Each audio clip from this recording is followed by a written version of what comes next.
Chromatic Scale Workout Part 22. So we're going to start putting all the stuff we've been working on to good use in a jazz blues. This isn't really about how to play a jazz blues. It's more about how to use the chromatic guidelines in a normal musical situation, and jazz blues is a good place to start.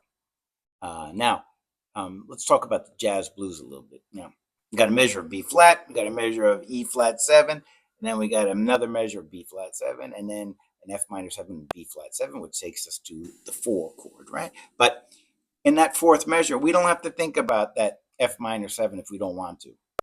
We can consider that whole thing B flat 7, right? Next, E flat 7, E diminished. Now, the E diminished also, we can all consider that both those measures E flat 7. It's fine. After that, what do we got? We got a B flat 7 for one more measure, and then we got a 2-5 in C, D minor 7, G7. Think G7. Don't worry about that D minor 7. Where does that take us? Instead of going to C major, it takes us to C minor, which is the 2 chord of B flat. So we got a 2-5 for B flat 7, right? C minor 7, F7. That's going to take us right to the 1 chord. And now we got a 1-6-2-5. We like to call it 1-6-2-5, but that 6 chord is really the 5 of the 2 chord, right? So you can think about it that way, but you don't have to. We'll just usually say 1-6-2-5. So that's what we got. All things said and done here, we only have 4 keys that we're going to play over, right? The key center of these chords. B flat 7 is going to be E flat major. E flat 7 is going to be A flat major.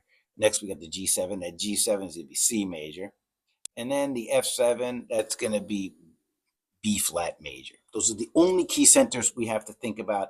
So we're just going to think in the appropriate major scales, right? Okay, so that's how we're going to deal with this.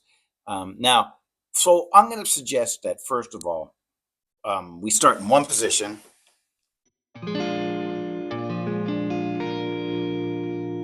And let's just start by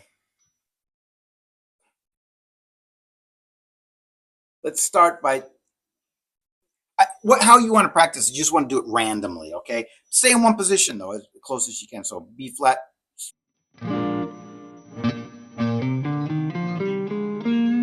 That's the scale, right? Using the chromatic guidelines.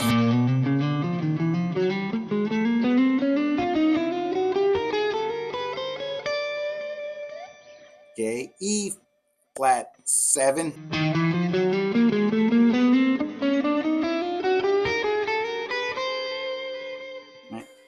C major for the G7, right?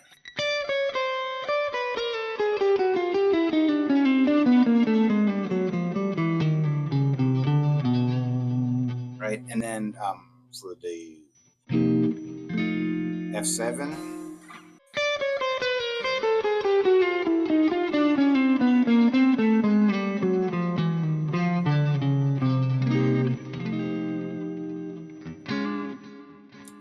And then, the 1-6-2-5, that's going to be kind of hard. So, because each one of these chords is only for 2 beats. So you don't have a lot of time, but you can do it if you want to, okay? You can come up with the same 4 scales that's going to work over those. The 3 scales that's going to work over those 4 chords. You can do it the same way. All right, so what I'm going to do here is I'm just going to play a random solo using certain rules. Now, the rules are going to be, I'm going to use the proper major scales with the chromatic guidelines. I'm going to try not to play arpeggios, but I might if I get stuck in a corner or it just pops out. And I'm going to try to pay attention to what I play and see if there's something that I like or I want to use again or try to keep in mind, or maybe a lick that I want to nurture, okay? So here I go, and I'll play it, and then I'll think about what I did, and I'll try to explain it, all right?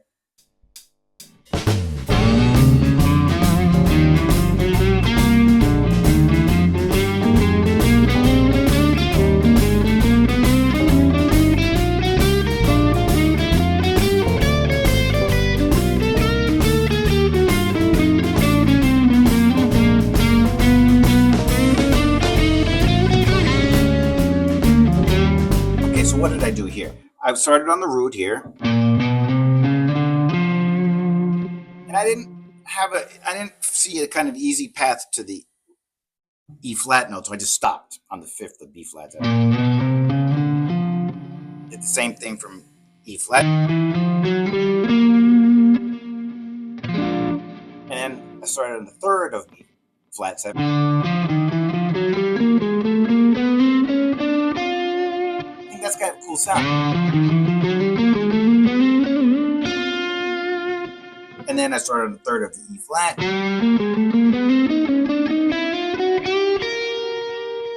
And then I put my middle finger on the third of B flat 7. 1 bar. That's as far as I can go. So I put my pinky on D, which is the fifth of D. Now I cheated a little bit here. Remember I said I wasn't going to try to play arpeggios, but I did. I just couldn't help myself. So I, on that B note,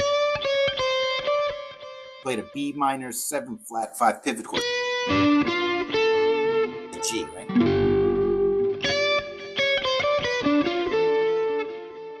And that leaves me in position to play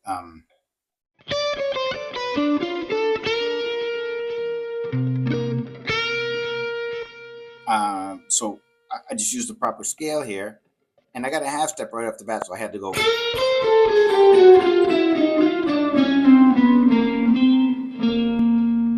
And that's just by a strange coincidence ends up being the root of that B flat 7 chord. And I'm about to go into that 1 6 2 5, right? So in this case, I sort of ran out of ideas, or my brain just stopped working. So I went.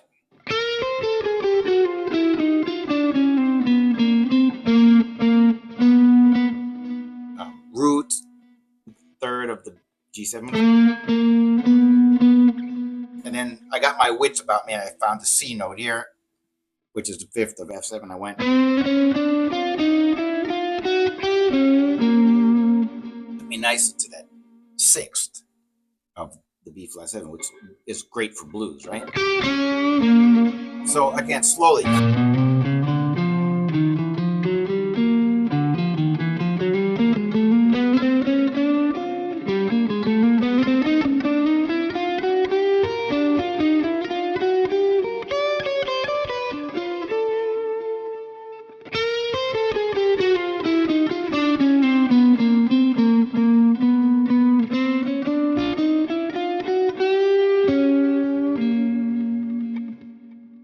Right? So remember, I said it's important to pay attention to what you're playing so you can try to use the ideas.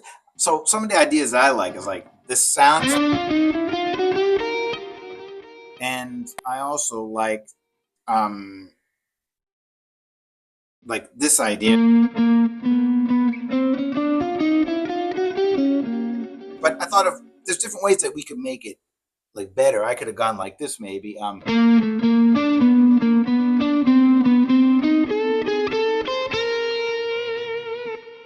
That's a cool idea. What is that? That's like I'm playing the root and the third, but I sort of play a chromatic note below and go back to. I think we worked on these sequences in the earlier chapter. Third of G7. Next.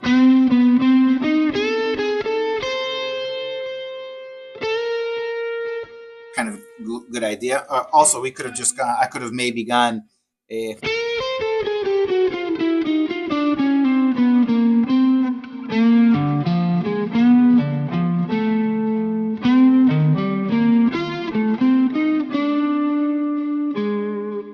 And these are some of those arpeggios that we can use. We need to review that a little bit here. Remember, it's a good idea to, if you're going to use the arpeggios, play one off of each note in the chord. So in other words, B flat 7, we got B flat 7, D minor 7 flat 5, F minor 7, A flat major 7. Right? What do we have for E flat 7? We got E flat 7. flat 7, G minor 7 flat 5, B minor 7, B flat minor 7, D flat major 7, right? Next, G7. Then we got G7 B flat, G7 B, G7 B minor 7 flat 5, D minor 7, F major 7, and then finally for the F7, we got F7, A minor 7 flat 5, C minor 7, and then E flat major 7. These are the 4 arpeggios that we can use. So I did that for here. I went B flat 7, pivot. That's the third of G7, so that's a B minor 7 flat 5. Then I played C minor 7, F7.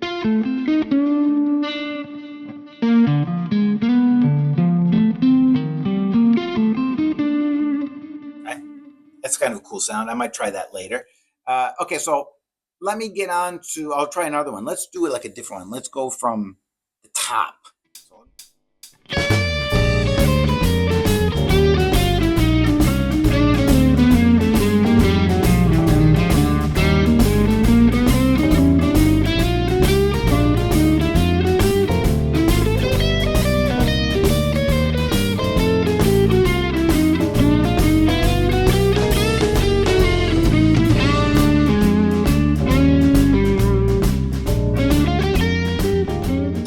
I do here. I just used the guidelines as we're supposed to play.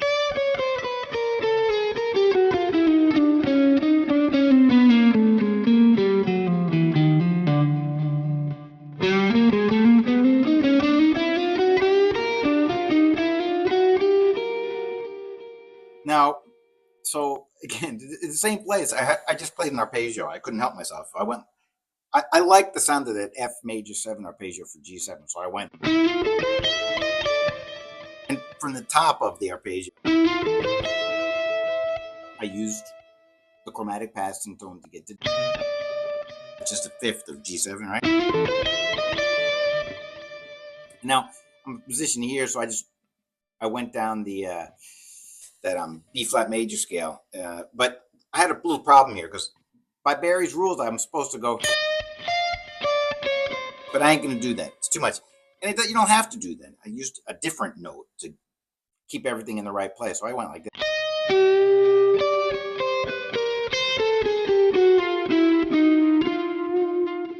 And then I managed to come up with a good 1-6-2-5. I went like this.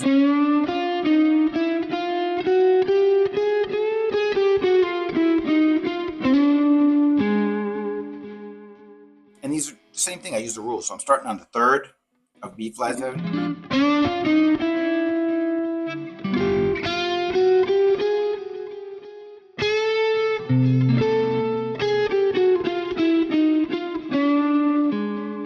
So I like that one.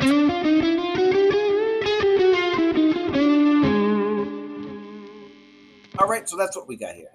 So I suggest you try this as many ways as you possibly can, different positions, starting on different notes, and see where it takes you and see what kind of licks you can come up with. It has to be kind of natural. If it's not natural, you don't have these scales under your fingers yet, okay?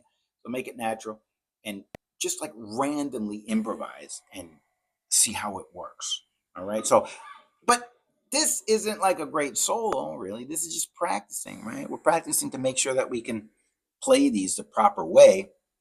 So I suggest that, that when after you're done with this, you should have some fun and just play some jazz blues and try to use a lot of the ideas that you came up with and also, the chromatic scale as well. So let me just play a couple choruses and see what happens.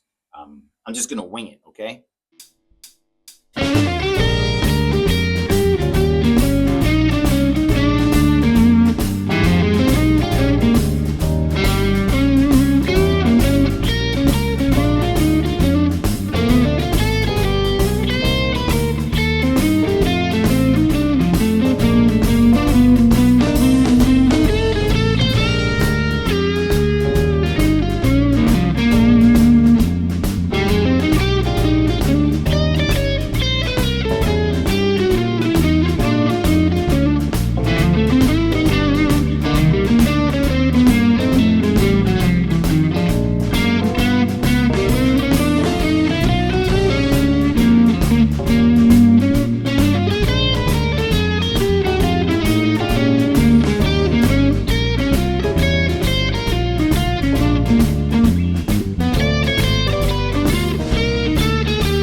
Right, so I played a couple courses there.